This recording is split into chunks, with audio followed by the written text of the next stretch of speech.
هنتكلم النهاردة عن البيرسونال ترينر أو المدرب الخاص. المدرب الخاص ده وظيفة مش هواية، ابتدت تاخد شكل الكارير في الثمانينات، وابتدى يبقى فيه دراسات وسيرتيفيكتس وشهادات تقدر تاخدها عشان تبقى مدرب خاص وتقدر تطور من نفسك في المجال ده. ايه هي وظيفة البيرسونال ترينر؟ بالنسبة لي اول حاجة ان هو يمرنك بطريقة امنة، يعني يحط السيفتي الاول، بعد كده يجي التدريب. لان اي حد ممكن يديك اي تمارين، او انت تدخل على الانترنت تجيب فيديوز لأي تمارين وتعملها بنفسك، بس مش هتبقى بنفس الكفاءة لو معاك مدرب شاطر وفاهم ويمرنك بحيث ان التمرين ده يبقى آمن ومناسب ليك.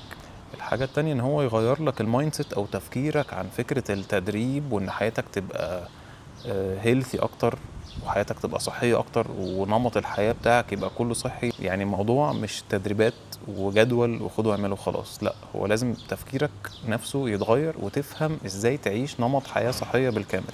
تالت اهم حاجة ان هو يمرنك ويبقى فيه دايما قياسات، يعني لازم انت تكون قادر تقيم الاداء بتاعك، ولازم تكون قادر تقيس الاداء بتاعك، سواء بقى بارقام، باوزان، بمسافات، بوقت، ايا كانت الطريقه ايه. بس لازم شهر بشهر او اسبوع باسبوع تبقى شايف ان في تقدم، وانت نفسك تبقى قادر تقيس قدرتك على تحمل تدريب، تبقى قادر تقيس ان انت اوزانك بتزيد، تبقى قادر تقيس ان ارقامك بتتحسن. طب ايه الحاجات اللي لازم يكون المدرب ده فاهمها او شاطر فيها او قادر يعملها؟ رقم واحد الديزايننج او البروجرامنج، ان هو يقدر يعمل لك برنامج خاص ليك انت، او برنامج خاص لكل واحد بيتمرن معاه، بحيث يناسب سنك، يناسب وزنك، يناسب التارجت اللي انت حاطه لنفسك، يناسب ظروفك الصحية وظروفك المعيشية وظروفك المادية. كل ده لازم يتحط في البروجرام، وعلى اساس ده بيبتدي يحط بروجرام لكل واحد معاه عشان يناسب حياته وظروفه. تاني حاجة لازم يبقى فاهم اناتومي وبايوميكانكس، يعني لازم هو بيتكلم معاك كده تحس ان هو فاهم حركة، يعني هتحرك دي عشان دي تشتغل، هتحرك دي عشان الحمل يبقى هنا مش هنا، فالعضلة تكبر بطريقة سليمة، وهكذا. فلازم تحس ان هو فاهم قوي حتة الحركة دي ومعايير الحركة والكلام ده كله. الحاجة التالتة هي الاسسمنت، تقييم. زي ما كنا بنقول كده ان لازم يكون في قياسات لكل حاجة، لازم يكون في تقييم.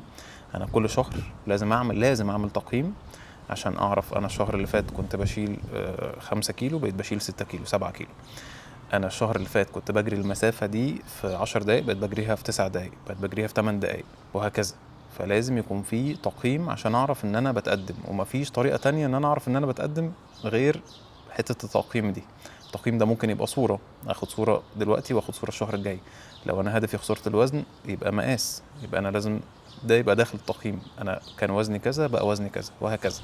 الحاجة الرابعة لازم يكون فاهم في التغذية وفي المكملات، فاهم مش شاطر، يعني فاهم حاجة وان تبقى شغلانته وشاطر في حاجة تانية. في حد اسمه نيوتريشنست ده بيبقى دارس علم تغذية فقط لا غير. ده احسن حد يقدر يحط لك نظام غذائي، احسن حد يقدر يقول لك السبلمنت المناسب ايه واللي مش مناسب ليك ايه، لحالتك الصحية الاكل مناسب ايه ولا مش مناسب ايه. المدرب لازم يكون عنده خلفيه بالكلام ده، ما ينفعش تروح تساله على حاجه وما يكونش عارف خالص، يكون عارف، مش لازم يحط لك جدول، بس على الاقل يكون مدرك فاهم انت هتاكل كارب عشان كذا، هتقلل فاتس عشان كذا، لازم تزود بروتين عشان كذا، وهكذا. ده قصدي يعني.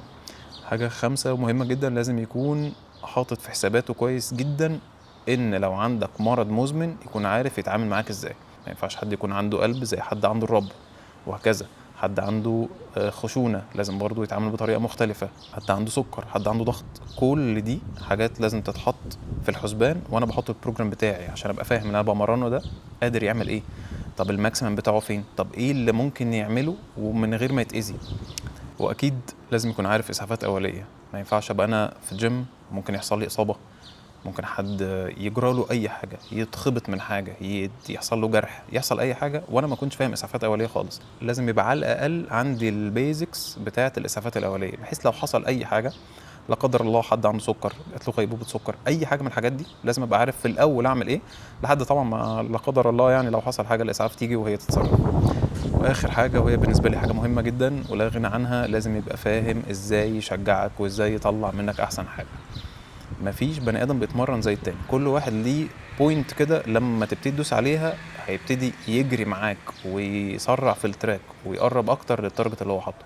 فأنت لو مش عارف تشجّعه إزاي مش هتعرف توصل للهدف بتاعه، لو مش عارف تشجّعه إزاي هو مش هيكمّل معاك أصلًا، لو مش قادر تحبّبه في التمرين هيشوف مكان تاني، هيشوف مدرب تاني، فدي لازم تعملها عن حُب أكتر ما هي وظيفتك، لازم تبقى قادر تحبّب الإنسان ده فيك وفي المكان وفي التمرين اللي بتدّيه له عشان يقدر يكمّل معاك، ولو وصل لهدفه في الآخر ده نجاح ليه ونجاح ليك.